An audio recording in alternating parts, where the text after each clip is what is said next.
Hello everyone, my name is Darjan Scarlan and I'm from BSIT3 Block E. And for today, we're going to explain what is CRUD and how CRUD things works. So what is CRUD? CRUD operations refer to the four basic functions used in most database-driven applications. Create, read, update, and delete. These operations are essential for interacting with data stored in a database, and they allow developers to manage record easily. So create emphasizes add new records or data to the database, and read is used to retrieve or query existing data from the database, while update is used to modify the existing data in the database, and the last one is delete. It is used to remove data or records from the database. So the first one that we're going to explain is how create works in Laravel. So let's go. So the first thing what we're going to explain is how things work in create section. So the first thing what we're going to do is, since gumawa tayo ng tables and ito yung default web page natin, ito siya, gumawa tayo ng caption na pupunta dun sa may create blade PHP natin. So itatakal natin later on ito sa may read. So ang una natin i-explain is tong create blade. So sa create blade, gumawa tayo ng form, which is ito. Nilagyan natin sila ng own unique name nila na kailangan natin para sa may database natin. So sa DB controller, yan, gumawa tayo ng function which is tong create return view CRUD folder.create. So sa table natin nilagay itong create na yon. So para pag pinindot natin yung button na ito, which is ito, pinindot natin yan, automatically magre-redirect tayo sa may create inputs natin. So ito siya. So paano ba gumagana ang create? So dito sa create, dito tayo sa may controller, since dito gumagana lahat ng function. So public function inserted, and then ito yung pinakamahalagang factor sa form kasi kumukuha tayo ng item or mga inputted inputs, which is itong mga ito. So after nun, pag nalagay na natin ito, i-validate natin yung request natin. So si username required, and then unique CRUD DBS. So si username and email, i-make sure niya na walang duplication or walang kagaya itong username and email dun sa may database natin before niya i-proceed dito sa function na to. So i-validate niya muna to. So kapag nalagyan na natin lahat yan, saka pa lang niya ipo-prompt itong command na ito. So kapag kulang naman yan, magpo-prompt na, since nilagyan natin ang error token yan. So if ever kulang yan, ilalagay niya or ipo-pop up niya yung prompt na kailangan niyang required siyang malagyan yung input na yon bago niya i-validate. So try natin. Maglagay tayo dyan. Ayan. So since walang password, yung sinasabi nating error token, which is ito. So dito tayo sa may password. Ipa-prompt niya na kailangan niya munang inputan to bago natin ma-submit. So yan. The password field is required. So since kita naman natin, proceed na tayo. So kapag na-validate niya naman to, so since kompleto, nalagyan niya lahat and na-validate niya, i-execute na itong command na to, which is CRUDDB. Ito yung model natin na nag-store ng database, and then create, and then lahat ng in-input natin dito sa request, lahat yan, all. So yun, lahat ng kinuha natin, lahat ng input dito, kukunin niya, i-gather niya lahat ng information na yan, which is itatalpok niya dito sa may model natin. So si model, siya yung nag-handle nung ating database. So siya yung way para ma-communicate natin yung database natin dito sa ating localhost. So the next thing is, after natin ma-validate, after din natin ma-create yung data, so na-validate niya na, na-create niya na rin, after nun, i-redirect na natin siya sa may route. So ang mangyari, ito tayo dito. So lagyan na natin to ng password. Ayan. So kompleto, which is ito na yun. I-validate niya na, and then after natin i-submit, i-run niya tong query na to. So dito yan, banda. Ito siya. Sa button type submit. Ito. So kapag sinubmit natin yan, i-run niya tong, and then i-redirect niya tayo sa may table, which is, pag sinubmit natin yan, yun, pupunta tayo sa table, and then ito yung read. So i-explain natin kung paano gumagana yung read. Since ang default web page natin is si table, ang mangyayari, mag-declare tayo ng variable called data, and then yung value niya is from CRUDDB.get, and then function. So ang mangyayari dito, si CRUDDB, ito yung model, and then ito yung way natin para may kapag-communicate sa ating SAMP or database. So and then get. So get function is kukunin daw natin yung database na mga data na nanggagaling sa CRUDDB, and then nag-declare tayo ng compact function dito, and then tinawag natin yung data variable natin. So si compact, siya yung mag-handle ng display na since kinuha na natin yung data na nanggagaling kay CRUDDB, naglagay tayo ng compact, ito siya yung way natin para ma-display yung data sa ating table. So ang mangyayari, punta tayo ng table, nag-declare tayo ng for each dito, and yung parameter niya is data as item. So si data and as item, so si data daw, and then yung item niya, which is ito, yung mga column na yan, ID, username, full name, email, address, zip code, password. So yung item daw niya, i-display daw natin dito sa ating column. So the first column is item, and then ID, which is yung nandito sa ating database. Ito siya, the first column. And the second one is username, which is ito. Third one is full name. Fourth one is email. Fifth one is address. Sixth one is zip code. And then password. So ito yung pinakamahalaga nating tandaan. Since case sensitive ito, kailangan tugma itong ating mga variable dito sa ating nasa database. So ang mangyayari, after natin maka-create, after natin ma-validate yung ating input, after ma-validate ni form, i-execute na itong command, kunin niya lahat ng data, create niya, ilalagay niya sa DB, and then i-redirect na tayo sa my table. Then after nun, pumunta tayo dito, since may data na, may laman na yung DB natin, kinuha natin yung data, and then inilagay natin sa ating table. So, kinompact natin para ma-display information, and then after nun, pumunta tayo ng table, dito natin dineclare yung ating mga nalagay na database. So, ang mangyayari, si data, kukunin daw natin yung item, and then yung pangalan ng entity or field or column na nandun sa ating database. So, para mas malinaw, try natin. So, since nagawa natin yung add, I forgot to mention, punta tayo sa create blade, gumawa muna tayo ng function na inserted. Since sa form action, ang mangyayari, ang action daw na gagawin ng form natin is inserted, and then the method is post. So si inserted, ito yung na-explain natin kanina sa create. Ito siya, yung validation, and then yung insertion. So after nun, try natin. Maglagay tayo dito, mark, and then mark auto, at example.com, and then ginagawa ng Pangasinan 2442, example lang naman, and then submit. So since na-gather natin yung data, try natin refresh dito yan.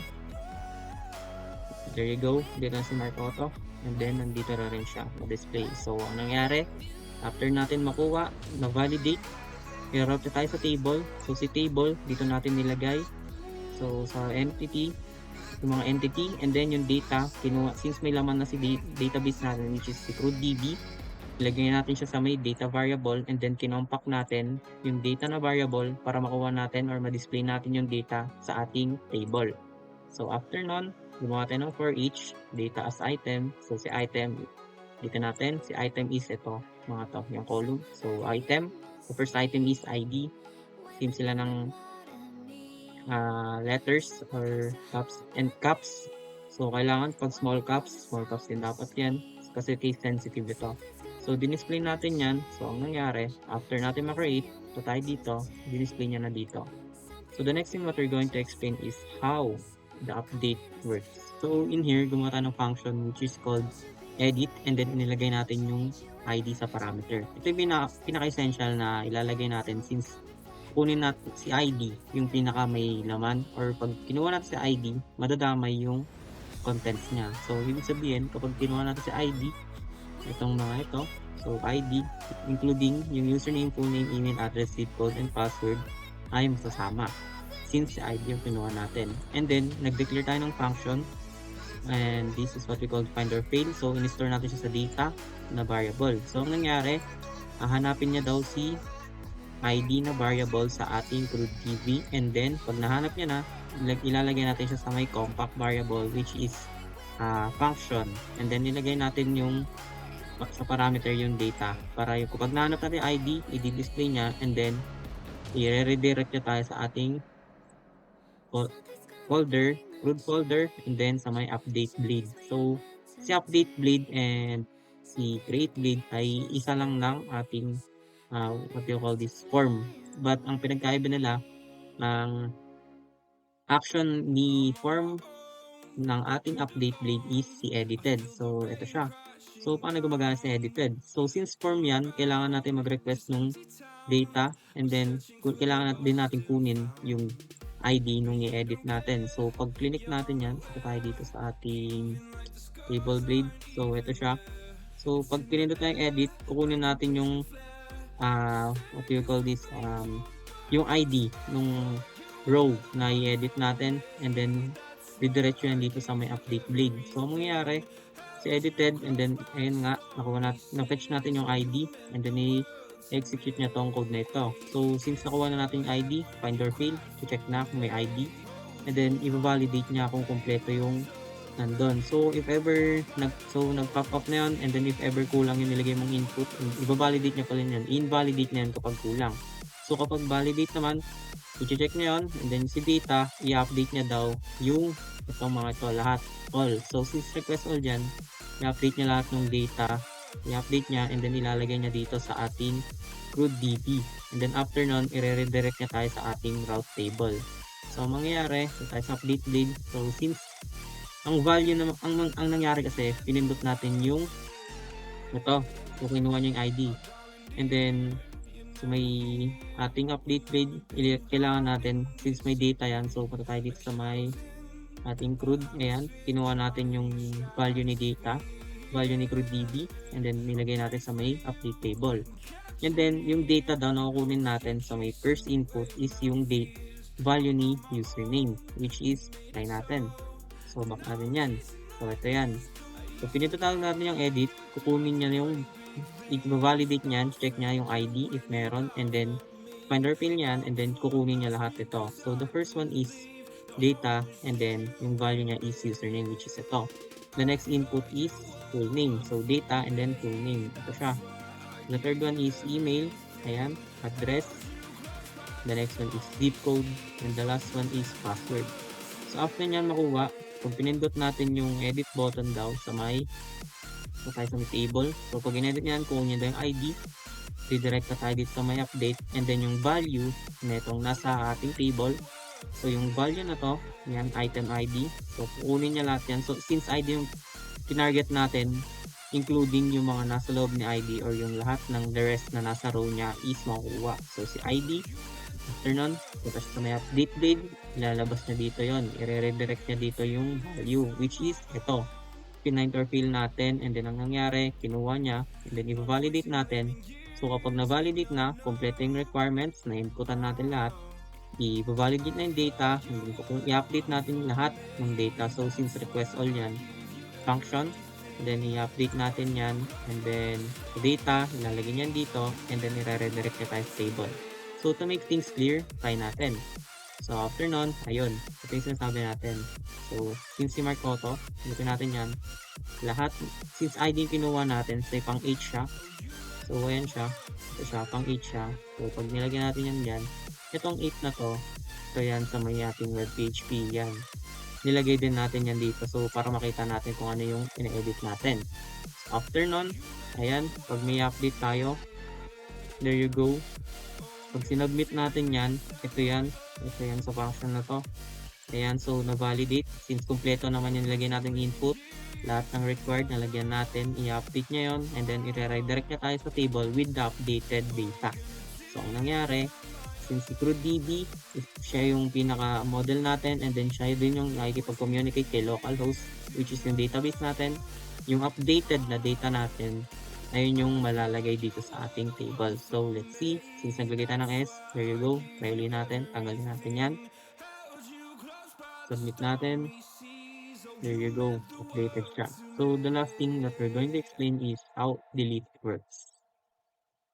So, the last thing that we're going to explain is how delete works. So, since may data and as item, so si item, ang nilalagay na, ang kukunin natin dito na value is yung ID. So, si delete, lalagyan natin yung ID sa web PHP. Mag-route tayo since ito yan. Ito siya. Ito yung URI na kinuha natin. And then yung value ni ID. So yan, ang kukunin natin na value is si ID. So, ang mangyayari kapag dinilit natin tong ID, since kasama nga ito sa row niya, may dadamay yan. So, ang mangyayari, tayo dito, so may controller natin, gumawa tayo ng function na delete, and then pinaka-essential na kailangan natin na ilagay sa parameter is yung ID. Since si ID ay siya yung nag-handle ng buong data sa isang row. So, ang mangyayari, gagawa ulit tayo ng find or fail dito. So, nilagay natin siya sa variable na data, and then ang hahanapin niyang what we call this entity is si ID. So, after niya mahanap, si data, since ito na siya, pinaiksi lang natin, nilagay natin sa variable para madali siyang i-call out. So, sa variable na data, yung ilalagay natin function is delete, and then after ma-delete is i-redirect na tayo sa ating route na table. So, let's try it. So, tayo dito sa ating table section. So, ang nangyari, pag dinilit natin yan, mawawala na yan. Kasi ang nangyari, i-delete, kukunin niya yung item ID. So, kung ano yung pinindot natin na value or row sa table na may delete, which is ito, pag dinilit natin yan, hahanapin niya muna yung ID. So, ipo-find or fail niya yan dito. Since sinistore natin sa may ating data, find or fail niya, after natin mahanap yung ID na yon, so since existing yung ID na yon, ilalagay natin, na-store natin siya sa data, and then tatawagin natin yung function na delete, and after nun, i-redirect na tayo sa table with the updated content. So, let's try it again, then delete. So, there you go. This is my crude explanation. Then, my name is Darius Carlan, and I'm from BS93 Blocking. Thank you.